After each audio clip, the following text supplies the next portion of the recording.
Что бы ни ждало нас в новом году, что должно быть у человека неизменным?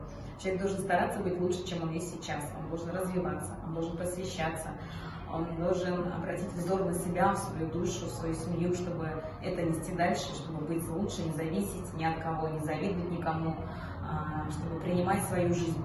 И, конечно же, нужно помогать природе, помогать животным, помогать людям, помогать детям, всем тому, кого вы видите, что нуждается в вашей помощи, на кого вы, может быть, наткнулись, пал ваш взор. Я считаю, что человек, когда отдает от себя тоже, и ему всегда это приходит, и, конечно же, нужно любить Всевышнего, благодарить Бога за все, что мы имеем, любить и ценить все, что нам дает, в том числе все блага, которые у нас есть.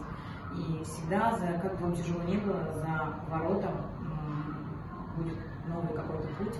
После ночи наступает день, и если человек верит искренне и не делает никому плохо, у него всегда все наладится, все будет хорошо. Удачи вам в новом году, пускай все у вас будет хорошо. Аминь.